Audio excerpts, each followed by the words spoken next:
कभी कभी इंसान से कोई फैसला ऐसा हो जाता है कि उसके लिए सारी ज़िंदगी का पछतावा बन जाता है। ऐसे ही एक बंदे ने ऐसा कांड किया कि उसकी बाकी ज़िंदगी के लिए वो पछतावा बन गया। तो नाजरीन ग्रामी, मैं बात कर रहा हूँ अमेठी सुनील कुमार केस के बारे में। नाजरीन, चले जाके स्टोरी को शुरू से शुरू करते हैं। नाजरीन ग्रामी, दिन होता है 3 अक्टूबर 2024 का। इलाका होता है इंद्रानी नगर।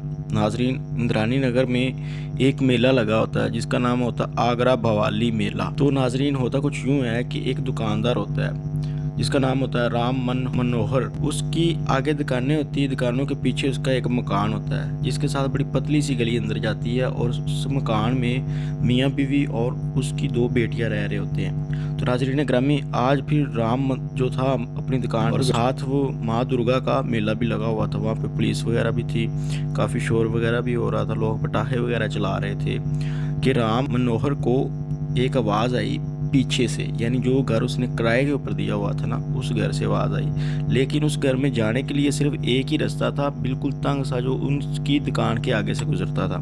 खैर, उसने भी ये सोच ही रहा था कि ये गोली चलने की पीछे से आवाज़ आई है या कुछ पटाखे किसी ने चलाए हैं। तो इतनी देर में 5 गोलियां और चलने की आवाज़ आती। अब उसको समझ आ जाती कि हाँ, ये आवाज़ पीछे जो मैंने घर रेंट के ऊपर दिया हुआ वहाँ से आ रही है। तो लिहाजा ये पहले घर की तरफ भागता है, फिर सोचता है कि 100 मीटर के ऊपर तो पुलिस खड़ी है, उसको साथ लेके जाता हूँ। चूँकि ये मेला लगा हुआ था, माँ दुर्गा का मेला 10 दिन चलता है। तो वो भाग के पुलिस वालों के पास गया, उनको जाके सारी वारदात बताई कि पीछे मैंने मकान किराए के ऊपर दिया हुआ है, तो वहां से गोलियां चलने की आवाज आई। पुलिस भाग के उसके साथ आई। जब उस मकान में दाखिल हुए तो उनकी हालत खराब होगी। नाजरीन ग्रामी, अंदर वाले दरवाजे के बाहर एक बंदे की डेड बॉडी पड़ी हुई थी जिसका नाम था सुनील कुमार। नाजरीन, साथ ही उसकी 2 बेटियों की डेड बॉडी पड़ी हुई थी, और बेटियों से थोड़ा सा हट के एक लड़की जिसका नाम पूनम था, जो कि सुनील कुमार की बीवी थी, उसकी डेड बॉडी पड़ी हुई थी। तो नाजरीन ग्रामी, अब पुलिस वाले जो होते हैं उनके घर वालों से राब्ता करते। साथ वाले गांव एक में ये सुनील कुमार का घर वाले रहते हैं,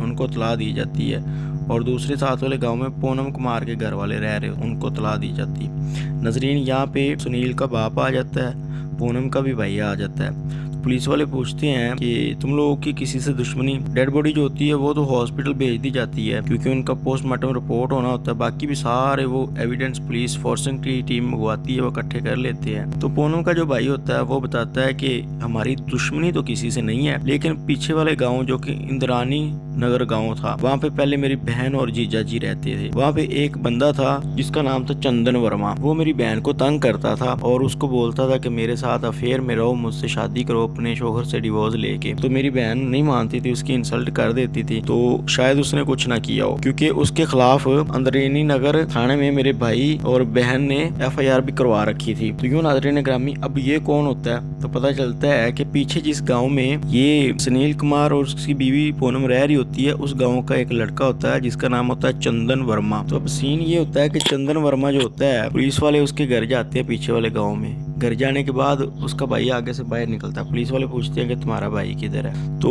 उसका भाई कहता है कि देखिए, मेरा भाई तो घर नहीं है, पिछले 3 अक्टूबर का ही कहीं पे गया हुआ है। ये डेड बॉडी मिलने के 2 दिन बाद की बात हो रही है, क्योंकि पुलिस का सारा शक चंदन वर्मा पे ही गया था। तो वो कहते हैं पुलिस वाले कि यहाँ पे ऐसे ऐसे कत्ल हो गया साथ वाले गाँव में, पूनम का, सुनील कुमार का। तो अब जो चंदन वर्मा का भाई होता है वो पुलिस वालों को कहता है कि हाँ, इसमें मेरे भाई का हाथ हो सकता है। तो पुलिस वाले पूछते हैं उससे क्यों हो सकता है? वो भी बताता है कि हम यहाँ पे इकट्ठे रहते थे, ये सुनील कुमार भी इकट्ठा रहता था। तो एक दिन सुनील कुमार अपनी बेटी की मेडिसिन लेने जा रहा था अपनी बीवी के साथ, कि मेरे भाई में रास्ते में उनको रोका, और रोकने के बाद पूनम के साथ छेड़छाड़ करनी शुरू कर दी। तो उसके शोहर सुनील कुमार ने जब शोर डाला और गाँव वाले इकट्ठे हुए तो मेरा भाई भाग गया। उसके बाद इन लोगों ने थाने में FIR जाके दर्ज करवा दी, जिस वजह से मेरा भाई इनको कत्ल करना चाहता था। पुलिस वाले अब उसकी व्हाट्सएप हिस्ट्री निकालते हैं और फेसबुक चैट वगैरह सब कुछ निकालते हैं। तो व्हाट्सएप की हिस्ट्री की बायो में लिखा होता है कि 4 को तो कत्ल कर दिया, 5वां रह गया। तो पुलिस वाले पूनम के भाई से पूछते हैं ये 5वें किसके बारे में बात कर रहे हैं? तो पूनम का भाई कहता है कि 5वां मेरे बारे में बात कर रहा है, क्योंकि मुझे भी ये साथ मारना चाहता था। मैं भी जीजा जी के साथ गया था FIR करवाने, और हमने इसको काफी समझाया भी था। इतना समझाया था, ये फिर भी बाज नहीं आया, और मेरी बहन और जीजा जी ने वो गाँव छोड़ के और किसी गाँव में रहना शुरू कर दिया। नाज़रीन गिरामी, ये जो सुनील कुमार होता है जो कत्ल हुआ होता है, ये पहले खुद पुलिस में होता है, लेकिन पुलिस की ड्यूटी इससे की नहीं जाती। ये पुलिस में कांस्टेबल होता है, इसलिए ये वो जॉब छोड़ के सरकारी जॉब लग जाता है, एक टीचर। जिस गांव में ये आए थे उस गांव का ही ये स्कूल का टीचर लगा हुआ था, इसलिए इनको सहूलत भी थी।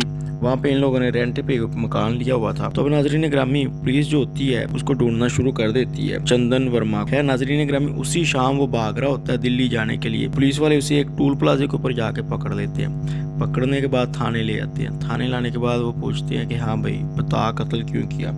पहले तो वो कहता है कि मैंने कत्ल नहीं किया। पुलिस वाले जब वो सख्ती दिखाते हैं तो वो मान जाता है कि हाँ मैंने ही कत्ल किया। पुलिस वाले पूछते हैं कि क्यों कत्ल किया। तो वो स्टोरी सुनाता है। वाकया कुछ यूँ है कि जब सुनील कुमार की शादी हुई 2018 में, तो हम इनके हमसाए थे जिस गांव में ये रह रहा था। इसके बाप ने इन 2 बेटों को मजदूरी करके पाला था।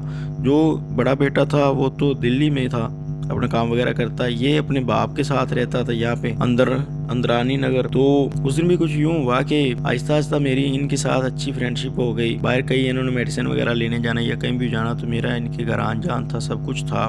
चूँकि हम हमसाए थे, अच्छी पहचान थी एक दूसरे से। लेकिन होता कुछ यूँ है कि आहिस्ता आहिस्ता ये पूनम की और चंद्र वर्मा की सेटिंग होना शुरू हो जाती। सेटिंग ऐसे होती है कि जब ये सुनील कुमार अपनी ड्यूटी पे गया होता है, साथ वाले गांव में स्कूल पढ़ाने गया होता है सरकारी, तो पीछे से ये चंदन वर्मा आता है इनके घर। ऐसे ही आस्ता आस्ता ये पूनम और चंदन खुलते गए और इनकी ये फ्रेंडशिप लव में बदल गई। तो लव में बदलने के बाद अब ये जो चंदन होता है ये कहता है अपनी दोस्त पूनम को कि तुम अपने शोहर से तलाक लो, मेरे साथ रहो। इस चीज का जब शोहर को पता चलता है सुनील कुमार को, तो वो अपनी बीवी पूनम को समझाता है कि देखो भली मानस क्या कर रही हो, हमारी 2 छोटी छोटी बेटियां, तुम किस चक्कर में पड़ रही, तुम उसका नंबर डिलीट करो, ब्लैक लिस्ट पे लगा दो, उससे राब्ता ना किया करो। तो फिर जो पूनम होती है वो मान जाती है, उसका नंबर ब्लैक लिस्ट पे लगा देती है, उससे बात करना छोड़ देती है। इसलिए जब वो मेडिसिन लेने जा रहे थे पूनम और सुनील कुमार, तो चंदन ने उनको रास्ते में रोका था और यही बातें कर रहा था कि जाके व्हाट्सएप से मेरा मोबाइल नंबर ब्लैक लिस्ट से निकाल दो और नंबर से भी, वरना मैं तुम लोगों को मार दूंगा।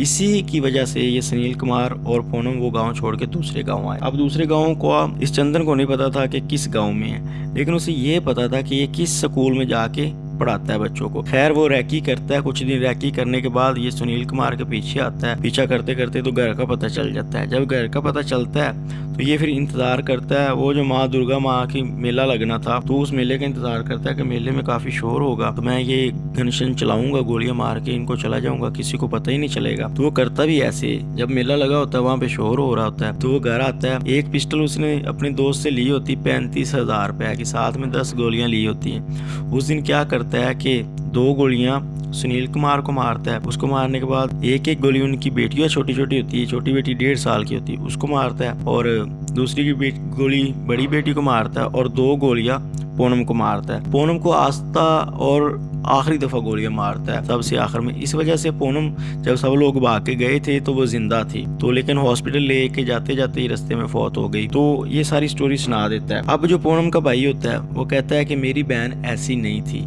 मेरी बहन का इसके साथ कोई तल्लक नहीं था, ये ही उसके साथ ब्लैकमेलिंग करता था, ज्यादती करता था। लेकिन नाजरीन ग्रामी, ये जो चंदन वर्मा होता है ये अपनी चैट हिस्ट्री निकाल के दिखा देता है, जिसमें वीडियो कॉल चली होती है पूनम के साथ। उसके अलावा इन दोनों की इकट्ठी तस्वीरें बनी होती हैं, इस अंदाज की गुफ्तगू हुई होती है, सब कुछ होता है। फिर पुलिस वालों को पूनम के घर से एक डायरी मिलती है जिसमें 3 पन्नों का एक लव लेटर लिखा होता है, जिसमें लिखा होता है कि ये तुम्हारे घर वाले मुझे तुमसे दूर करना चाहते हैं, ये तुम्हारे खिलाफ मुझसे भी भड़कते रहते हैं, मुझको भी गुस्सा दिलाते रहते हैं और तुझे भी रोकते हैं, तो तुम मुझसे रब्ता रखो, इनके कहने के ऊपर ना रुको, मैं तुमसे प्यार करता हूँ, तो मेरा नंबर भी ब्लैक लिस्ट से निकाल दो, हम इकट्ठे शादी करेंगे वगैरह वगैरह। 3 पेज का एक लव लेटर था, काफ़ी बातें लिखी हुई थी जो कि पुलिस की बड़ी इमदाद करती है। नाजरीन ग्रामी, टोटल इस केस को 27 दिन हुए थे।